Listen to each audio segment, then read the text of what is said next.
Bienvenue dans Memento Mori, le podcast qui parle du présent en prenant la fin FIN comme point de départ et non pas la fin FAIM comme point de départ. Je m'appelle Raphaël Charrier, je suis pasteur à Grenoble. Et je m'appelle Mathieu Giralt, je suis pasteur à Etup et nous sommes tous les deux blogueurs sur le site toutpoursagloire.com. Eh bien, un épisode sponsorisé par Burger King, par la viande Charal, et par les barbecues Weber. Un épisode où on va parler du véganisme. Ça fait longtemps qu'on voulait parler de ça, n'est-ce pas, Mathieu ? Ça fait longtemps qu'on voulait parler de ça, ça fait longtemps qu'on ne s'est pas vu, même depuis le live, je crois, depuis le webinaire. Ouais. Est-ce que tu as mangé de la viande depuis ? Ouais. Mince. J'ai mangé... Alors, Marion nous a fait un bœuf bourguignon. Ouf. Et je propose aux enfants s'il y en a un qui veut prier. Et Sam a passé un quart d'heure à me demander c'était quoi la viande. Alors, j'ai expliqué et tout. Il me demandait c'était quoi les bourguignons et tout. Donc, j'ai expliqué. Et on a prié. Et Sam, il a prié. Il a dit... Seigneur, je te remercie pour les bourguignons. Amen. Ah, mais il a compris il a compris le mandat culturel. Puis ouais, voilà, il remercie Dieu, même pour les bourguignons qui ont créé le plat, quoi. Tu vois Ah ouais, mais c'est beau. C'était génial, mort de rire. Donc voilà. Et toi, ça va ? Ouais, ça va, super. Ça va être bientôt la fête, les cochonailles, je crois que ça s'appelle. Chez vous ? C'est un truc, je sais pas si c'est en Suisse ou si c'est vers chez nous. C'est des fêtes, je crois, où tu vas dans une ferme auberge. Enfin, il y a plein d'endroits qui le font, et ils te font, je sais pas combien de plats à base de cochon. Et tu t'enfiles ça, c'est genre 7 plats ou je sais pas quoi, c'est un truc de malade. Et c'est toujours tout plein partout. Donc voilà, je trouve que c'est une bonne fête pour commencer notre... Ouais. Depuis 1924... Ah non, ça c'est pas notre... T'imagines, t'es musulman et vegan, et tu te retrouves au milieu de la fête de la cochonaille, l'angoisse, où t'es juif et vegan, tu vois. C'est terrible. Ouais. Attends, regarde. Fête cochonaille, j'aurais dû préparer, tu vois, ça aurait dû pas... Ouais. Mais je demanderai à Dave qu'il nous mette un ou deux petits bruits de cochon. De cochon qu'on est... Non, juste de cochon. Ça va être un peu mieux. Ça risque d'être un petit peu violent.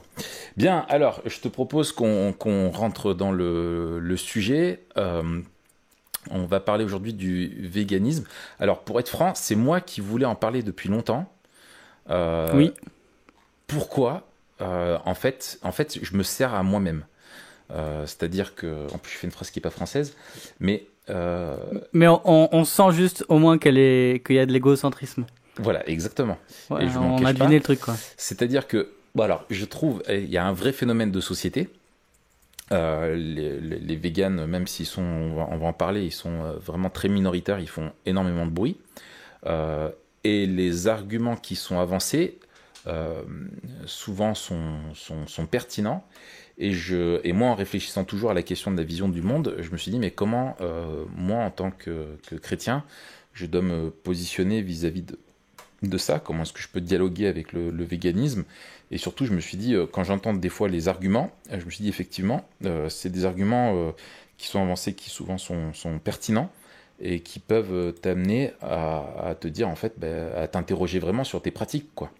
Et comme je cherche à avoir une vie qui est un petit peu intègre, et malgré mon amour pour le bacon et le bœuf, et tous les autres animaux qui se mangent, que Dieu a créé, je veux vraiment m'interroger. Donc voilà, en fait, c'est parce que moi, je me suis dit, tiens, si je veux progresser là-dessus, pourquoi pas en proposer un épisode de Memento Mori, comme ça, je vais devoir y réfléchir pour de bon. Et j'aime aussi les légumes, je tiens à le dire, je respecte les légumes, je suis pas anti-légumes, je les aime. Ouais. Et d'ailleurs, la viande, c'est du légume, parce que la vache mange de l'herbe, et elle la transforme en muscle que nous, on mange. Donc rien ne se perd, rien ne se crée, tout se transforme. Quand tu manges de la viande, t'es vegan. Et ouais, mon gars. Ouais, faudrait Alors, qu'on la semaine invite prochaine, de quoi on va parler? Vu que le sujet est clos. Ok, Ouais. écoute, je t'avoue que a priori, c'est pas un sujet tu vois, j'ai pas pleuré de joie en le voyant, mais je trouve ça intéressant.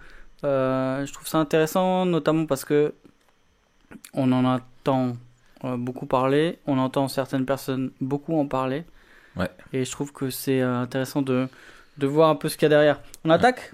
Ouais, ça roule. Alors, première question qu'on se pose, c'est qu'est-ce qu'un vegan?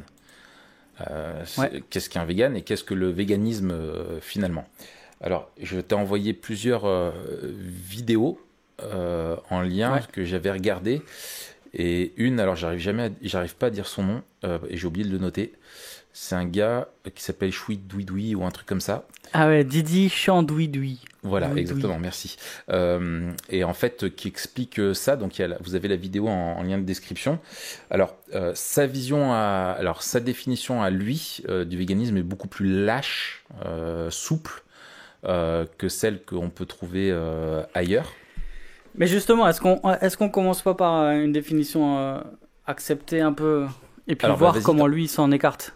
Ouais, vas-y, ok. T'en Ouais, as une? alors, ouais, en gros, le véganisme, l'axe principal, c'est que les véganes refusent l'exploitation animale. Et donc, en fait, ils Ouais. essaient de vivre un mode de vie qui va protéger les animaux en refusant toute exploitation animale. Alors, principalement dans l'alimentation, mais pas que. Voilà. Après, ça a des répercussions dans la manière de s'habiller, dans les cosmétiques, alors on en parle beaucoup.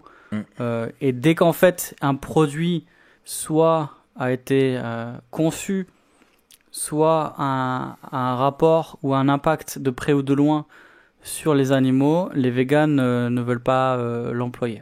Voilà, et ça va jusqu'à même la notion d'animal de compagnie. C'est les plus stricts et voient ça comme une forme d'exploitation aussi et qu'on n'a pas à le faire et voilà, donc c'est ça le truc. Il y a ce qu'il faut comprendre, c'est qu'il y a une vision du monde derrière ce mouvement vegan qui est, alors on commence à en entendre parler.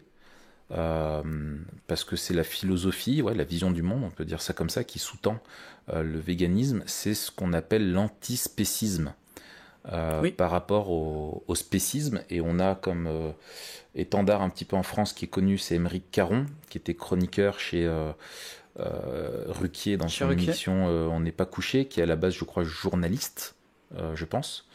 J'ai pas vérifié, j'avoue, et qui du coup a écrit un bouquin que je n'ai pas lu. En fait, mec, tu nous as fait un petit mec, lapsus. je sais pas qui c'est qui a écrit un truc, je sais pas quoi. Mais par contre, je sais que c'est non, j'ai regardé par contre plusieurs interviews qu'il a faites lors de sa tournée de promotion. Et bon, c'est un gars qui est brillant. Hein, et qui sait défendre son point de vue. Et en gros, l'antispécisme, là par contre ça je l'ai bossé un petit peu, ça pose la question de qu'est-ce que l'homme et est-ce que c'est une espèce animale comme une autre, et si oui, de quel droit l'homme, qui est un animal parmi les autres, se place-t-il au sommet de la chaîne alimentaire et pense qu'il a le droit d'exploiter tout ce qu'il y a autour de lui et les autres espèces, au lieu de vivre comme les autres espèces, simplement dans une forme d'écosystème et se satisfaire juste de ce qu'il a. Et comme on n'a pas besoin de manger des protéines animales pour vivre, et que si on est une espèce comme les autres, alors on doit avoir la compassion qu'on a envers les humains, on doit l'avoir envers les animaux. Et donc manger un animal, c'est mal, aussi mal que si on mangeait un autre être humain, en partant du principe qu'en fait il n'y a pas de différence au niveau des espèces entre un homme et n'importe quel animal, quoi. Donc, du coup, c'est ça qui sous-tend cette vision du monde-là, c'est qu'on est une espèce parmi les autres et qu'on ne doit pas faire de mal à d'autres espèces que la nôtre, de la même façon qu'on dit que c'est mal de faire du mal à notre espèce. Ouais, c'est ça. Dans une des vidéos, le gars JMDO, qui est un antispéciste et vegan plutôt engagé, il parle d'analogie.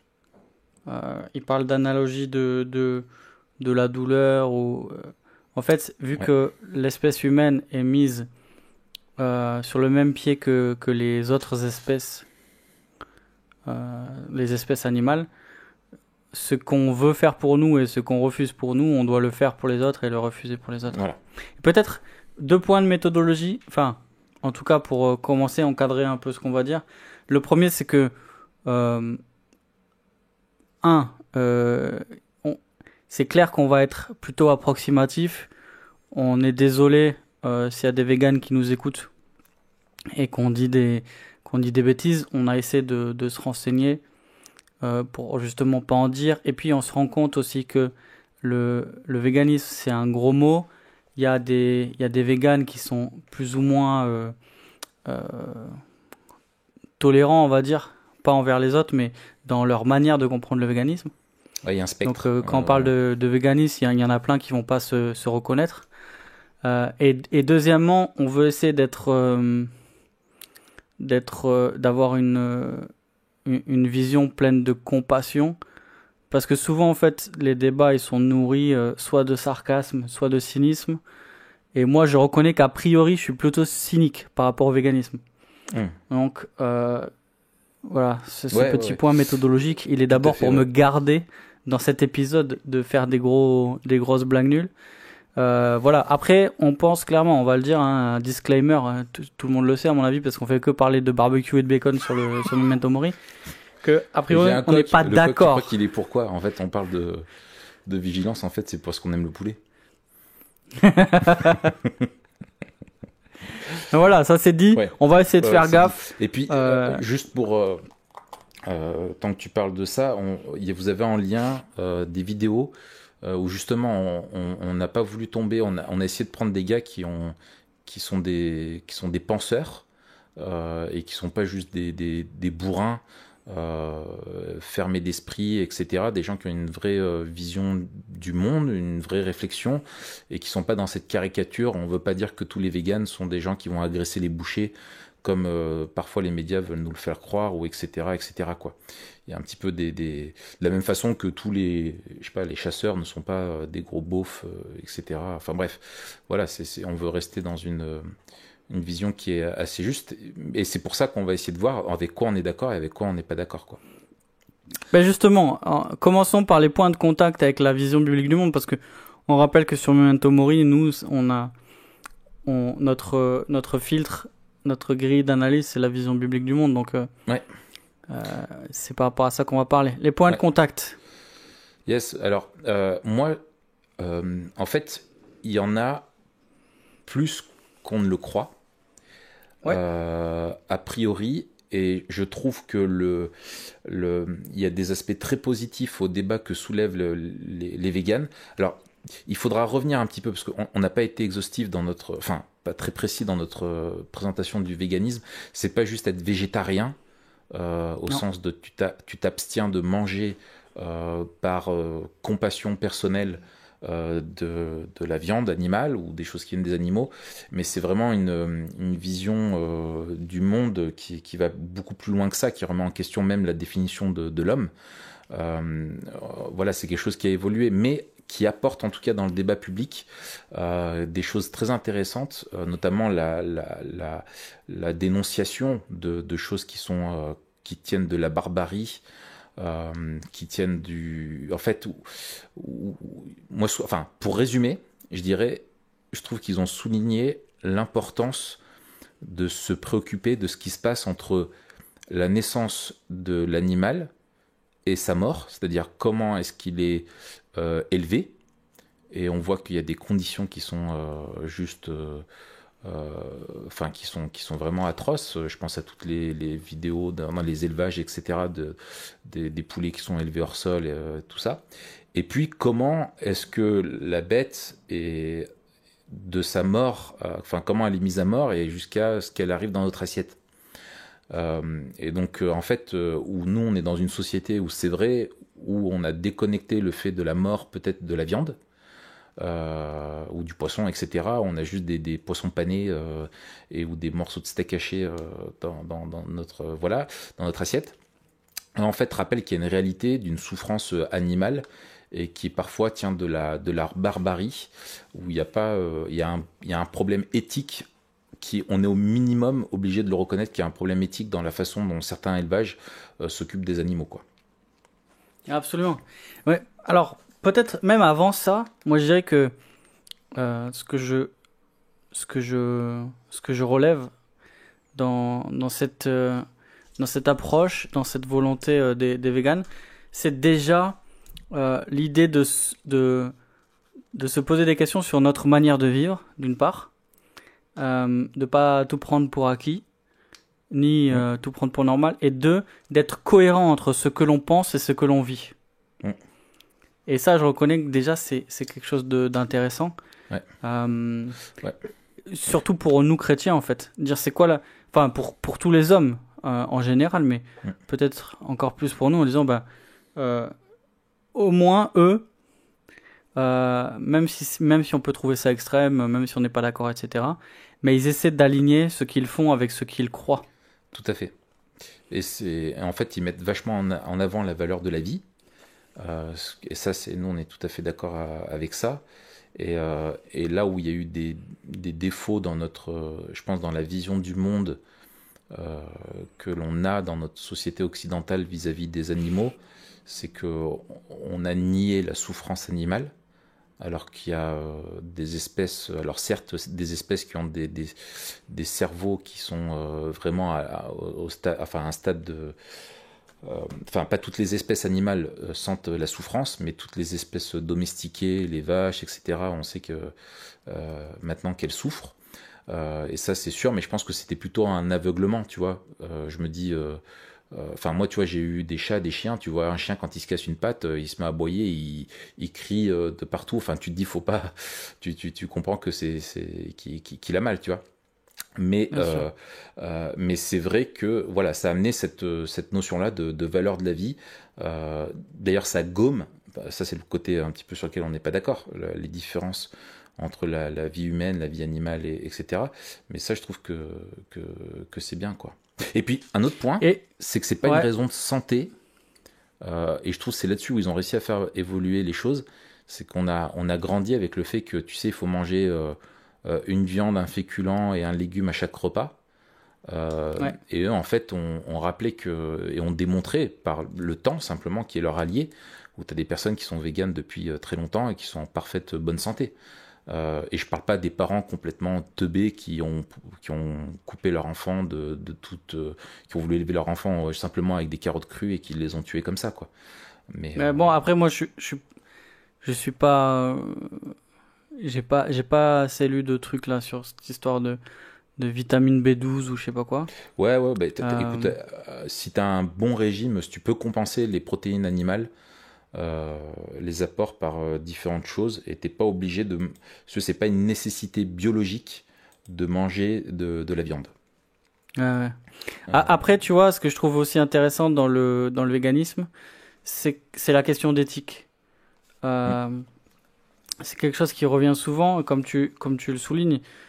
Justement, c'est pas une question de préférence d'abord, c'est une question de conviction et une question d'éthique. Et ça replace, pour moi, la vie, en fait, la vie de l'homme sur Terre, dans une perspective éthique et même morale. Ils veulent pas le dire parce que ça a trop de consonances religieuses et ils sont anti-dieu. D'ailleurs, le gars, là, JMDO, le dit dans la vidéo qu'on a mis en lien. Merci de laisser Dieu en dehors de ça. Ouais. Donc ça, c'est un des points de divergence dont on va parler tout à l'heure. Mais en tout cas, ils ont pour eux qu'ils remettent la vie dans une question d'éthique. Et avec la notion de responsabilité que je trouve que je trouve très intéressante d'insister à la fois sur la liberté et sur la responsabilité. Alors, on n'aura pas la même définition de la liberté qu'eux, mais en tout cas, la question de la responsabilité, pour moi, elle est aussi super importante. Donc, en fait, les présupposés, ils sont différents des nôtres, mais je trouve que au niveau des intentions, alors, en tout cas, les intentions de base, c'est assez intéressant comme position, quoi. Oui, c'est ça. Moi, je te disais, c'est pour ça que ça me remettait en question. Ça m'a fait vraiment réfléchir, voilà. Et j'ai lu un bouquin là qui s'appelle Délivrez-nous du bien, Alto Nouveau Inquisiteur, qui traite globalement de la question des minorités, qui est écrit par Jean-Michel Quatrepoint et Natacha Polony, qui a aussi été chroniqueuse d'ailleurs chez Ruquier. Et en fait, c'est très intéressant parce qu'ils s'intéressent, d'un point de vue de l'actualité, à tous ces mouvements minoritaires qui se lèvent au nom du bien. Et le titre du bouquin, hein, Délivrez-nous du bien, et en fait, il montre comment, finalement, tout en voulant vraiment se distancier de la religion, ont un mode de fonctionnement qui est celui des absolus religieux. C'est-à-dire qu'ils ne sont pas simplement dans la préférence, mais dans l'antispécisme, tu as vraiment une vision de la vie et de toutes les personnes qui sont en vie, qui est profondément égalitaire. Et du coup, en fait, penser différemment qu'eux n'est pas tolérable pour certains d'entre eux. D'où justement ce comportement de violence, parfois y compris contre des hommes, où ces gens veulent, au-delà de simple avis, veulent imposer cette vision-là aux autres, parce que quand tu es convaincu que la vie d'une vache ou d'un cochon, d'un chien, ou de peu importe quel animal, jusqu'à la petite mouche, a autant de valeur que celle d'un humain, et bien dès que tu vois un humain faire du mal à un de ces animaux-là, tu penses qu'il fait du mal à quelqu'un qui est équivalent, quoi, à un humain. C'est comme s'il faisait du mal à un autre humain. Et du coup, ils ne tolèrent pas, ils ont le même genre de lutte avec la même intensité que tu pourrais lutter contre la peine de mort ou l'esclavage des enfants ou des choses comme ça, quoi. Donc c'est ça qui est différent. Mais tu vois, je trouve ça intéressant parce que il y a deux axes. D'une part, ils disent que on est tous égaux, toutes les espèces vivantes sont égales. Alors, les espèces animales, hein, ils font un distinguo avec les plantes. Mais c'est à eux quand même de parler parce que eux, ils ont une voix. En fait, l'agenda des véganes, c'est de porter la voix des victimes. Exactement. Et leur vision du monde, en fait, en tout cas, voit les spécistes ou les omnis, comme ils appellent ceux qui mangent de tout, ou les carnivores, ceux qui mangent de la viande, comme des criminels. Ou des mangeurs de cadavres. Parfois cette expression qui revient. Ce qui veut dire en fait que c'est eux qui déterminent la morale et c'est eux qui déterminent ce qui est bien ou mal. C'est eux-mêmes qui déterminent les présupposés à partir desquels on va tirer ses conclusions. Et en fait, là, c'est assez paradoxal puisque ils se posent en absolu. Exactement. Et ils deviennent en fait des dieux. Ils disent, c'est nous qui déterminons ce qui est bien, ce qui est mal. Et on sait ce qui est bon pour les autres, même s'ils peuvent pas nous le dire. Et on va le faire appliquer. Et dans un sens, je trouve ça aussi intéressant, la violence qu'exercent certains, parce qu'elle est logique, quelque part, comme tu disais. Si tu penses que quelqu'un souffre et que tu fais rien, ça te rend complice. Après, tu vois, un des points... Peut-être je glisse vers les divergences. T'as encore des trucs à dire sur les points de contact? On va y glisser tout doucement, voilà, avec quoi on n'est pas... les points de divergence avec la vision biblique du monde, quoi. Alors, tu vois, même au niveau de la méthodologie, même sans parler de vision du monde, si on regarde ça comme ça, ce qui m'a semblé intéressant, c'est dès qu'il y a cette idée de porter la voix de ceux qui ne l'ont pas et des victimes, j'ai pensé direct à la lutte contre l'avortement. Et cette dissymétrie, elle me semble complètement indéfendable avec leur rhétorique, de penser que ça peut être différent en fait. Ceux qui luttent contre l'avortement et qui portent la voix d'êtres humains en fait. Oui, alors, il y a une contradiction. Et je vois pas comment tu peux considérer qui est terrible. Une fourmi comme ayant autant de valeur que toi, alors qu'un fœtus ne l'a pas. Tu vois ce que je veux dire? Oui, non, c'est contradictoire, c'est clair.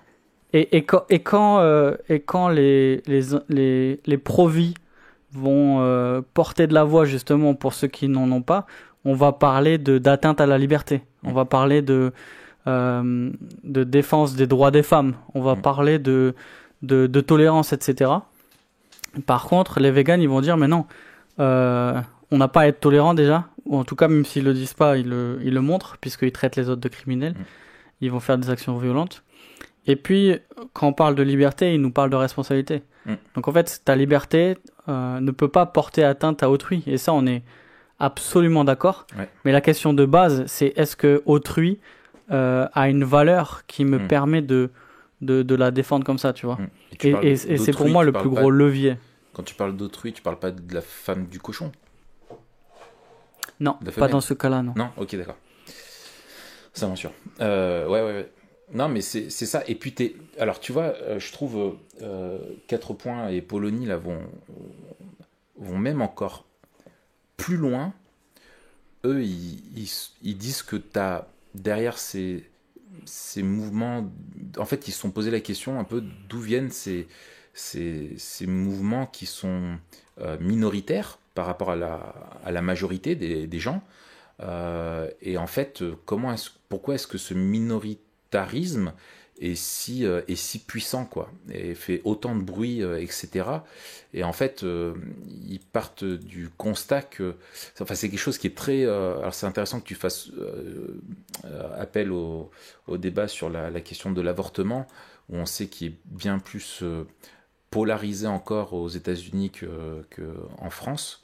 Et en tout cas qui est vraiment très agressif là-bas, comme il est vu dans un sens comme dans l'autre.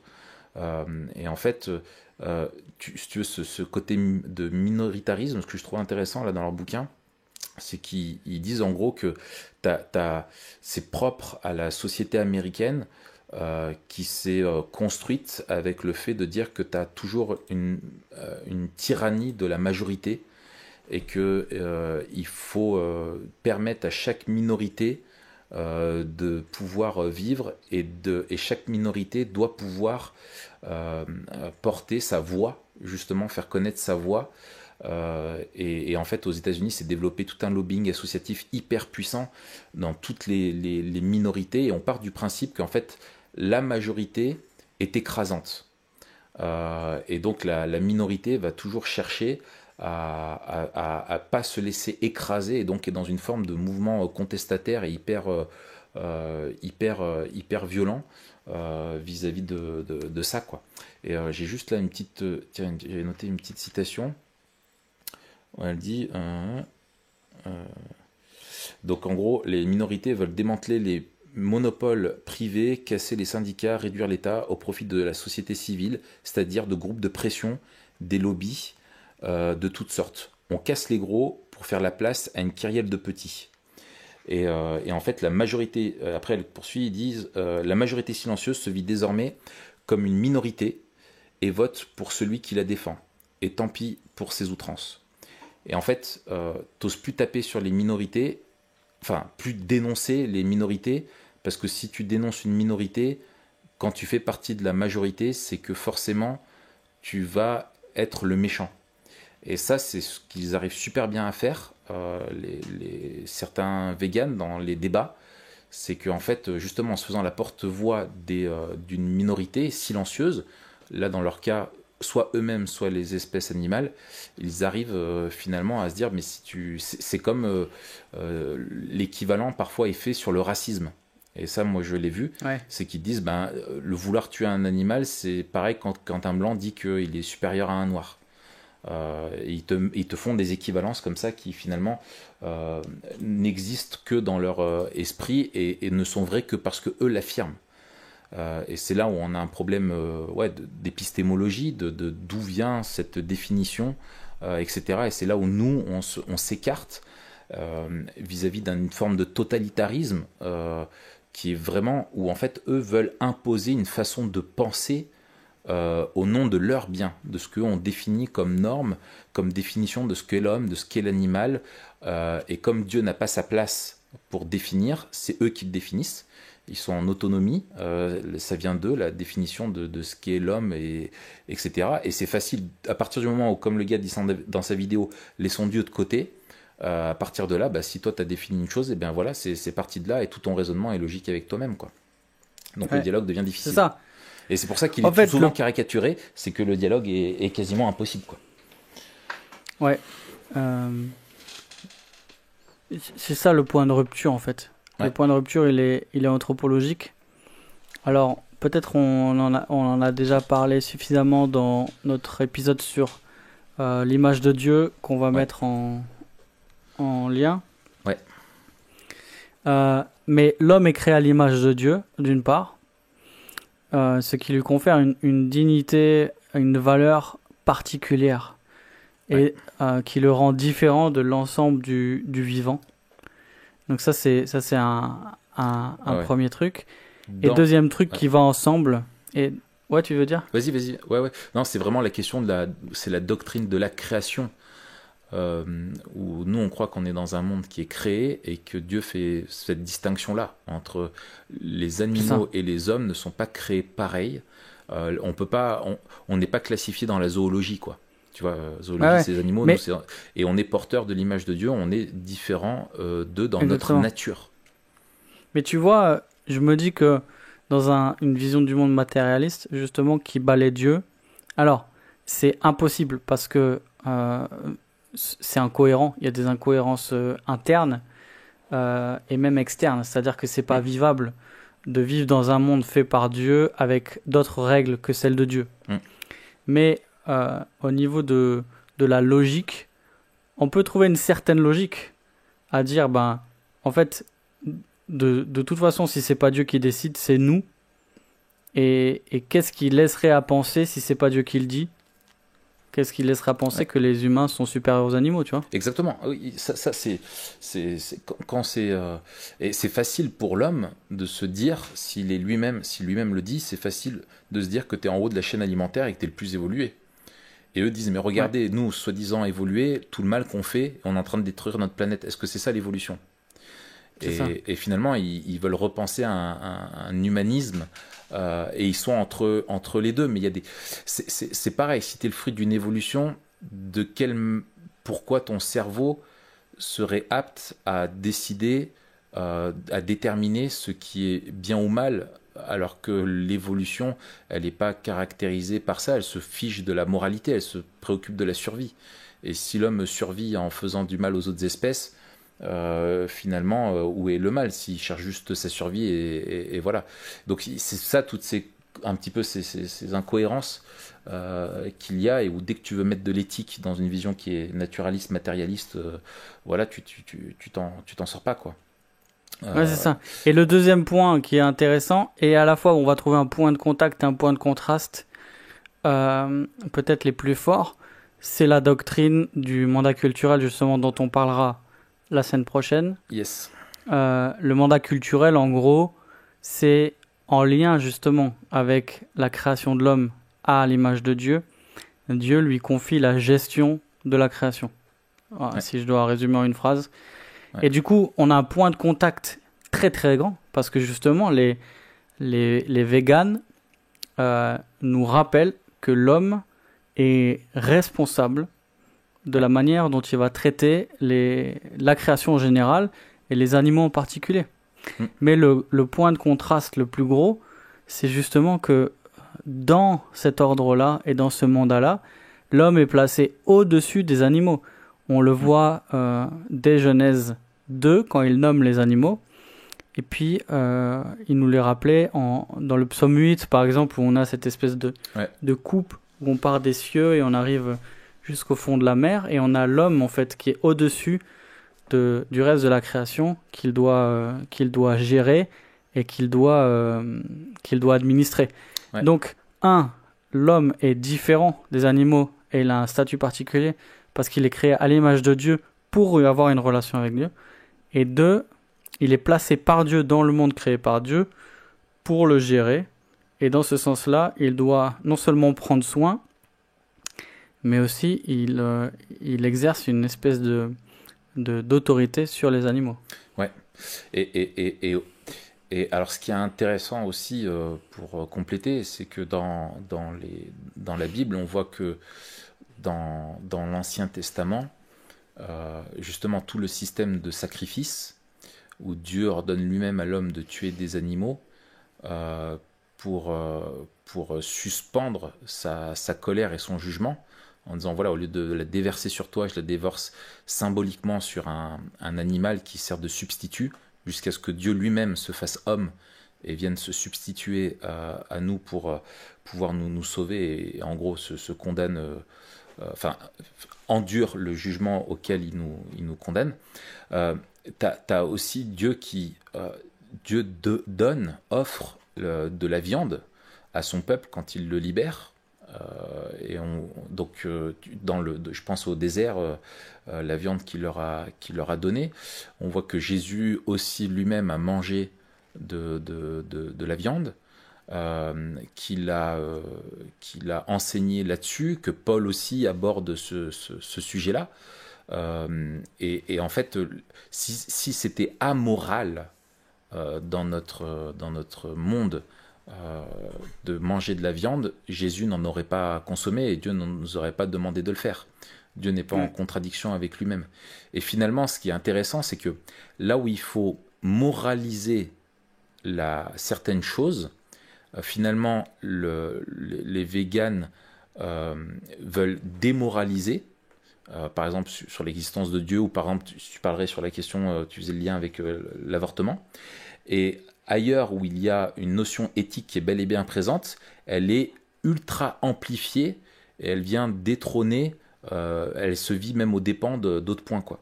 Et ça qui est intéressant, c'est qu'on voit la distorsion qu'a l'homme quand il veut analyser le monde par lui-même par rapport à ce que Dieu lui dit, quoi. Et en plus de ça, il y a quelque chose de complètement...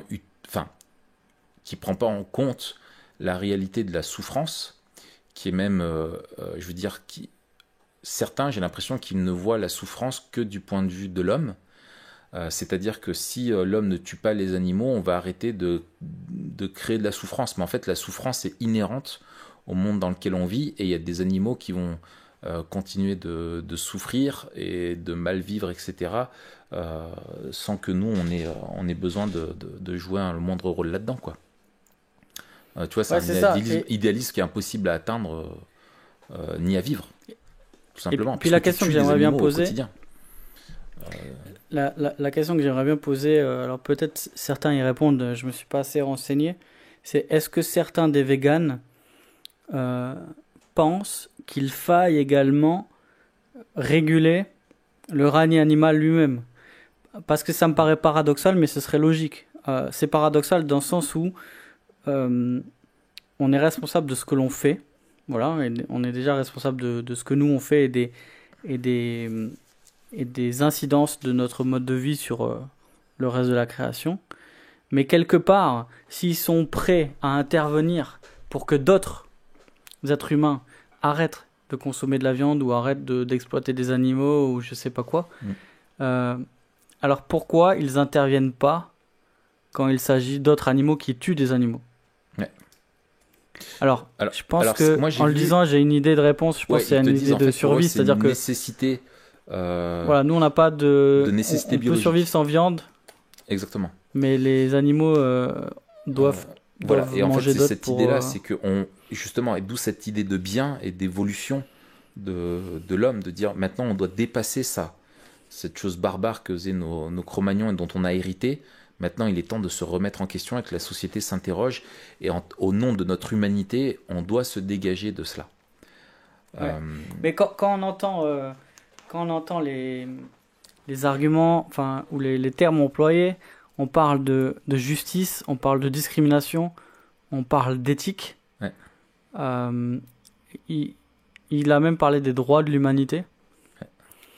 Donc c'est vraiment sur une base morale qu'on doit se placer quand on parle avec eux, et pas sur une base de préférence ou des trucs le bout de la chaîne, genre j'aime bien le bacon ou des trucs comme ça, quoi. Ouais, c'est ça. Et en fait, tu te trouves en fait face à des comment dire, à des dilemmes même qui sont insolvables, ou qui seraient même qui pourraient paraître absurdes. Si tu te dis je sais pas, tu dois ça veut dire que la vie d'un humain est égale à celle d'un animal. Si tu dois choisir entre sauver l'humain et sauver l'animal, je sais pas, imagine dans une situation abstraite, t'es dans une barque, il y a les deux qui sont en train de se noyer, qui est-ce que tu dois sauver? Et ça veut dire que dans leur vision du monde, tu as un choix à faire. Enfin, tu peux pas faire ce choix-là, parce que ça revient à choisir A ou B, et il y a donc une équivalence entre les deux. Et en même temps, tu dis, mais non, tu ne peux pas vivre selon ça, quoi. C'est pas exactement ça. J'avais regardé justement l'intervention d'Aymeric Caron quand il est invité chez Ruquier pour parler de son livre là, Antispéciste. Ouais. Il y a 1 an et demi, je crois. Ouais. Et lui, et justement, un des chroniqueurs lui avait demandé, mais s'il y a un chien qui se noie et un humain qui se noie, vous allez sauver qui, tu vois? Et lui, alors parce qu'il est dans la veine là de Peter Singer et des antispécistes, il parle de droit à vivre. Ouais. Et il dit, on partage tous un droit à vivre, mais on n'a pas les mêmes droits à vivre. Et il dit, franchement, si un humain, enfin j'essaie de mémoire là, mais il disait un truc du genre, si un humain est en train de se noyer et que cet humain a un cancer, et qu'on sait qu'il en a pour, je sais pas moi, il a une durée de vie super limitée, et qu'en face il y a une vache qui se noie et qu'elle est en super forme, et ben le droit de vivre de la vache sera supérieur à celui de l'humain en mauvaise santé. Tu vois. Voilà. Et, finalement, tu t'en reviens vis-à-vis de la vision du monde de tous. Enfin, je veux dire, c'est totalement contre-intuitif, quoi. Et puis surtout, moi j'aimerais bien voir les mecs qui se noient et avec un chien à côté et qui disent non mais ça va, laisse-moi mourir, sauve le chien plutôt, tu vois. Exactement. Et il y a un refus pour moi c'est un ordre justement dans la Bible, c'est dans les Proverbes où il dit l'insensé dit en son cœur il n'y a point de Dieu. C'est pas un problème d'intelligence, c'est un problème de rébellion morale, tu vois. Et c'est un refus, pour moi un rejet, c'est vraiment une manifestation de la rébellion et de la remise en question du statut de ce qu'est l'homme, quoi. Et il est juste de souligner que les animaux et les humains appartiennent ensemble à un ordre qui est créé. Ça, c'est juste de rappeler que l'homme n'est pas un dieu, et qu'il est aussi créé, mais c'est également biblique de rappeler que l'homme est distinct des autres, et chargé d'une responsabilité qui est toute particulière, quoi, et d'une dignité Absolument. Qui est à part. Du coup, si on parle Memento Mori, pour terminer, est-ce que, par exemple, est-ce que au ciel on mangera des animaux, à ton avis? Et est-ce que ça doit, est-ce que c'est plus notre condition de vie dans un monde déchu qui doit dicter nos choix aujourd'hui, ou la perspective du ciel? Alors, je pense que la perspective, justement, de se rappeler que on appartient à l'ordre créé et qu'un jour, nous aussi, on sera devant Dieu, on sera jugé, est un rappel à l'ordre sur notre responsabilité en tant qu'homme, justement, le fait qu'on soit distinct du reste de la création. Je ne crois pas que, bibliquement parlant, on puisse dire qu'il est mal, moralement mal, de manger de la viande. Par contre, il est important, d'un point de vue éthique, de se poser la question de comment est-ce qu'on est dans l'abus ou pas. Est-ce qu'on est est-ce qu'on peut faire mieux, moins, tu vois, de mener cette réflexion sur comment justement respecter la création dans laquelle on est. Et ce que je trouve du point de vue des véganes, c'est que ils voudraient vivre dans un monde qui est celui qui précède la chute, où il y avait effectivement pas de mort. Et moi, je ne crois pas qu'avant la chute, il y ait même la question de la mort animale. Je crois que vraiment la mort est liée à la chute et qu'elle est entrée dans le monde par la chute, comme le dit Paul dans Romains 5 ou Romains 4, je ne sais plus. Romains 5. Romains 5. Romains 4, c'est Abraham oui, et c'est la Abraham, foi. oui, voilà. Et Romains 5, c'est Adam. Donc voilà, c'est vraiment, je crois vraiment à cela. Moi, c'est ma conviction et que Dieu, dans ce qu'il avait créé, c'est tout bon et que Dieu ne dit pas que la mort est bonne, quelle qu'elle soit, mais que on vit dans un monde qui est déchu et que ça nous est permis. Et moi, là où le point de contact encore y est, c'est que de se dire, justement, nous aussi, on poussait cette réflexion-là encore plus loin sur la question de la vie et de notre vie à nous, et que un jour, on sera dans une réalité qui sera nouvelle, qui sera renouvelée, une création qui sera complètement renouvelée, dans laquelle la mort n'aura plus de place.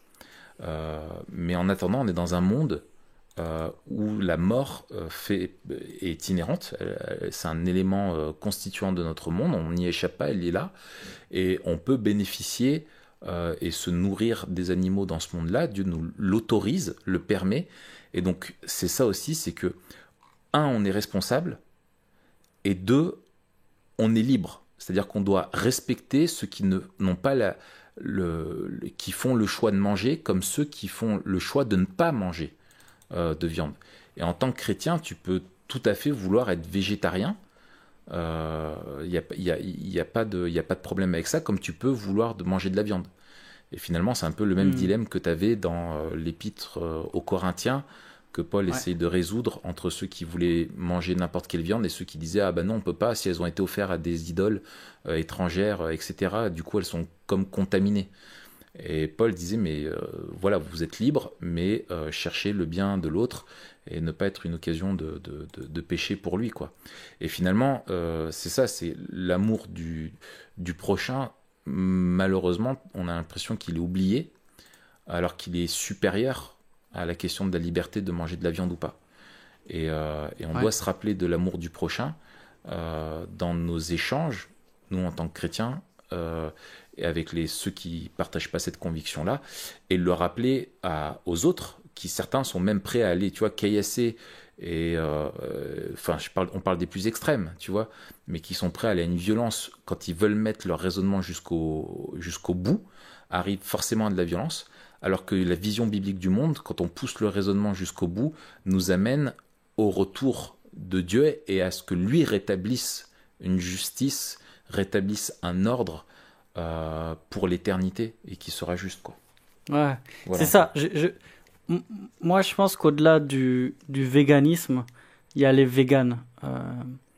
Dans le sens où une des choses qui résonne fort quand j'entends parler des véganes, c'est qu'ils nous rappellent avec urgence qu'on ne vit pas dans un monde tel qu'il devrait être. Et en fait, ils pointent du doigt avec plus de force que beaucoup de chrétiens, malheureusement, que c'est pas normal, en fait. Et qu'on vit dans un monde qui est déréglé et que l'humanité elle-même est déréglée. Et que ce qu'on considère comme bien est mal. Alors, on ne sera pas d'accord sur toutes les conclusions, mais au moins sur cette prémisse, on est d'accord qu'on vit dans un monde déréglé. Et derrière, il y a aussi cette quête d'une vie pleine de sens. Et dans ce monde déréglé, de vivre une vie juste et de vivre une vie qui a du sens et de vivre une vie qui est connectée à notre environnement, à ceux qui nous entourent et dans la création en général. Ouais. Donc, il y a quand même des points de contact qui me semblent bons. Ouais. Et puis, on n'est pas nécessairement binaire, quoi. C'est assez manichéen. C'est soit tu aimes les animaux, soit tu les aimes pas, parce que tu en manges. Mais tu peux manger des animaux et aussi aimer et t'occuper correctement d'animaux, quoi. Ah, absolument. Mais tu vois, moi... Je reviens un petit peu en arrière dans notre raisonnement, mais... Derrière, souvent, ces prises de position, etc., je vois des gens qui ont envie qui ont envie de mener une vie avec des valeurs, qui a du sens, avec un ordre moral. Ouais. Et avec, tu vois, et quelque part, ça clash avec un certain relativisme extrême et consumérisme, où tout se vaut et rien ne se vaut. Mais en même temps, c'est relativiste, puisque on va relativiser certaines causes au profit d'autres. Mais voilà, il faut faire attention. Veulent annihiler les différences, alors que nous on dit qu'il faut les respecter et être sage. Et qu'il n'y a pas, quand il y a une différence, ça ne veut pas dire, tu vois, que ça n'a pas de valeur.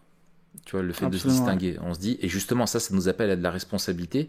Si on croit que la vie animale a de la valeur aux yeux de Dieu, ce qui est le cas, comment est-ce que nous, on va avec sagesse et pas être dans les abus? Et moi, je sais que, très concrètement, ma femme, elle m'a beaucoup corrigé là-dessus. Ou avant, moi, je me posais pas de questions, mais elle se renseigne à l'éthique qu'il y a derrière. Tu vois, même les œufs, enfin, tout ce qu'on consomme qui vient des animaux, alors que pourtant, moi, j'aime bien les animaux de compagnie, elle pas du tout. Tu vois, elle déteste les chiens, les chats. Elle pourrait pas en avoir. Moi, j'en ai vu quand j'étais gamin. Mais elle fait vraiment attention à ça. Et moi, elle m'a vraiment sensibilisé sur ce point, quoi. Ok. Ouais.